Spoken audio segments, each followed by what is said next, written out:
میں تھک چکی ہوں، نہ صرف جسم سے بلکہ دل سے بھی، جیسے زندگی نے تھکن کو میری رگوں میں خون کی طرح بہا دیا ہو۔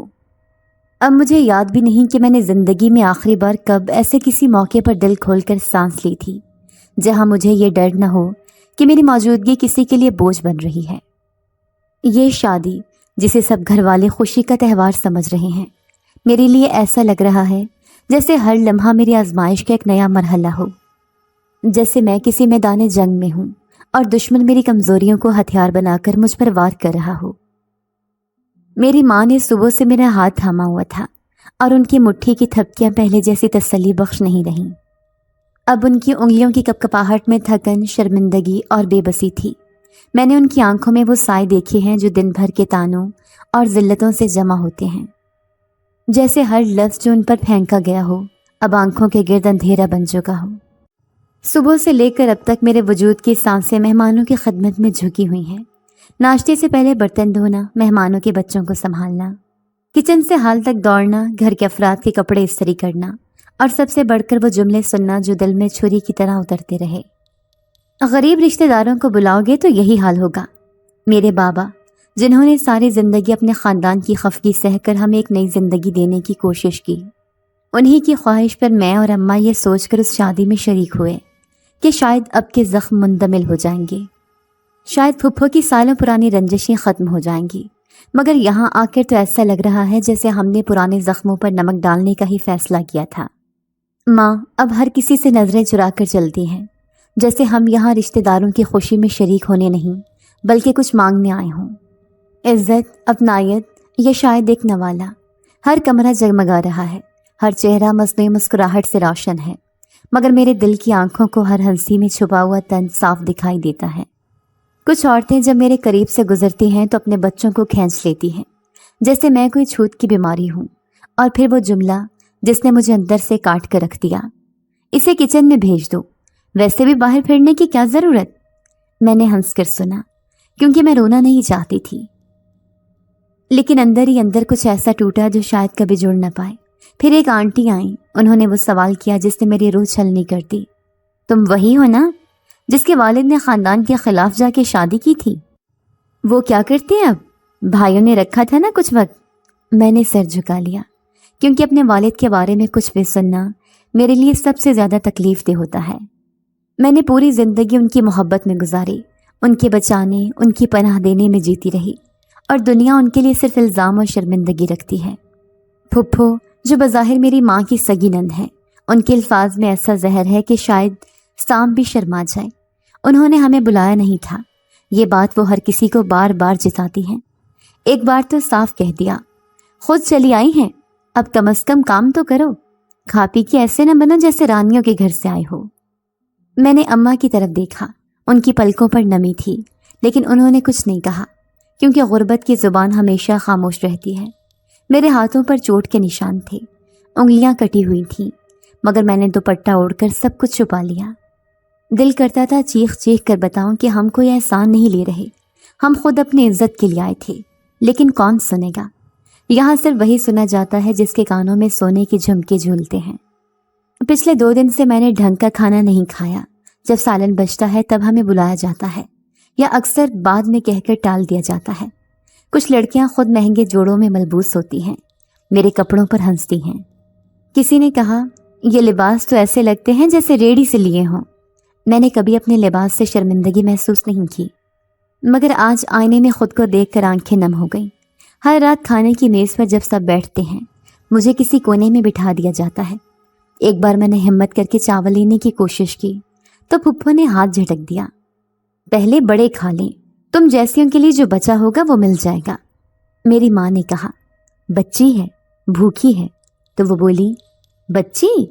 اس عمر میں تو میں سارا گھر سنبھالتی تھی۔ مجھے لگا میری زندگی کی حقیقت صرف ان کے لیے نوکری کرنے کے لیے بنی ہے۔ میرے اندر ایک عجیب سی سردی اتر چکی ہے جو میرے وجود کو دیمک کی طرح کھا رہی ہے۔ اب کوئی جذبہ نہیں بچا، کوئی آواز نہیں، صرف خاموشی، گہری ناقابل برداشت خاموشی۔ جب باہر ہنسی خوشی کی آوازیں آتی ہیں تو مجھے اپنے بچپن کے وہ لمحے یاد آتے ہیں جب میرے بابا مجھے کندھوں پر بٹھا کر عید کی نماز پڑھانے لے جاتے تھے۔ تب سب برابر تھے، مگر اب میں صرف ایک سایہ ہوں، ایک بوجھ جو لوگوں کی آنکھوں میں کھٹکتا ہے۔ آج کی رات نے میری برداشت کی حد کو توڑ دیا۔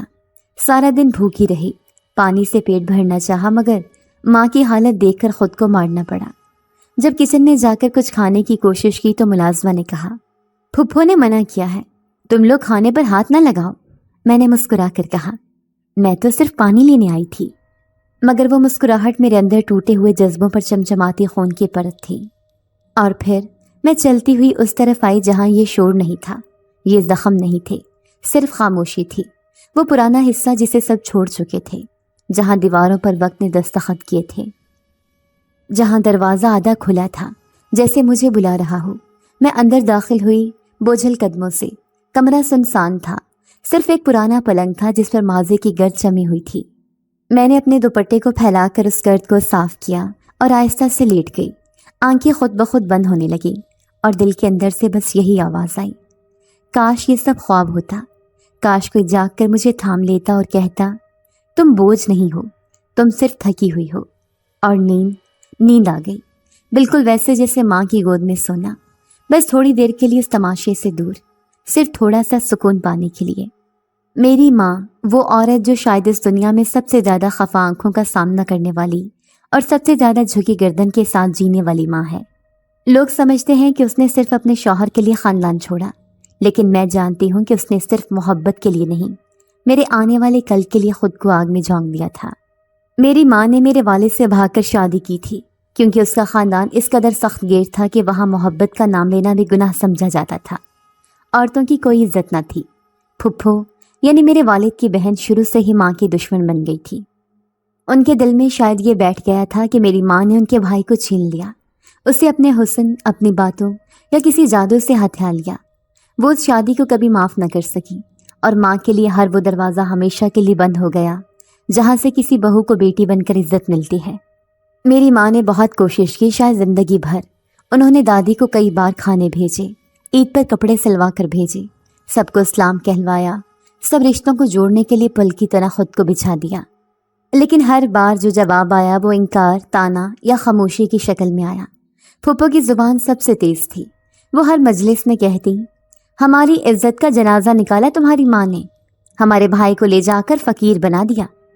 مجھے یاد ہے ایک بار بچپن میں نے اسکول میں پھپھو کے بیٹے کے ساتھ بیٹھ کر دوپہر کا کھانا کھا لیا تھا، تو پھپھو نے ماں کو سب کے سامنے ذلیل کیا، اپنی بیٹی کو تربیت دو، ہمارے بچوں کے قریب نہ لایا کرو، خون الگ ہوتا ہے چاہے کتنی بھی محبت جتاؤ۔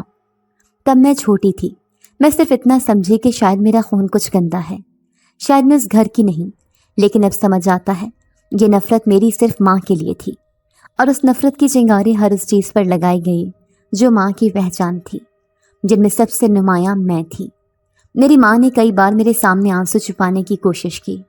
جب وہ پھپھو کی گھر آتی تو اس لیکے سے دوپٹہ اوڑھتی، بچوں سے پیار کرتی، برتن دھوتی، سالن پکا کر خود سے پہلے دوسروں کو کھلاتی، یہاں تک کہ پھپھو کے قدموں میں بیٹھ کر معافی مانگنے سے بھی نہ جھجکتی، بس اس امید پر کہ شاید ایک دن یہ خاندانی ناراضگی ختم ہو جائے اور ان کی بیٹی کو یہ تانا سننا نہ پڑے کہ اس کی ماں بھاگ کر آئی تھی۔ ماں نے میرے لیے عزت کی ایک چھوٹی سی چادر بنانی چاہی جس میں لپٹ کر سکون سے جی سکوں، لیکن ہر بار پھپھو، چچی اور خاندان کے دوسرے لوگ اس چادر کو پھاڑ دیتے، تانوں سے، الزاموں سے اور حقارت سے۔ میں نے اسکول میں کسی کو کبھی نہیں بتایا کہ میرے والد نے محبت کی شادی کی تھی۔ مجھے لگتا تھا جیسے یہ کہنا بھی کسی جرم کا اعتراف ہو۔ میں نے ہمیشہ ماں کو صرف ایک عاجز، خاموش اور دعا مانگتی عورت کی طرح دیکھا، جیسے وہ کسی پچھلے گناہ کا کفارہ دینے میں لگی ہوئی ہوں۔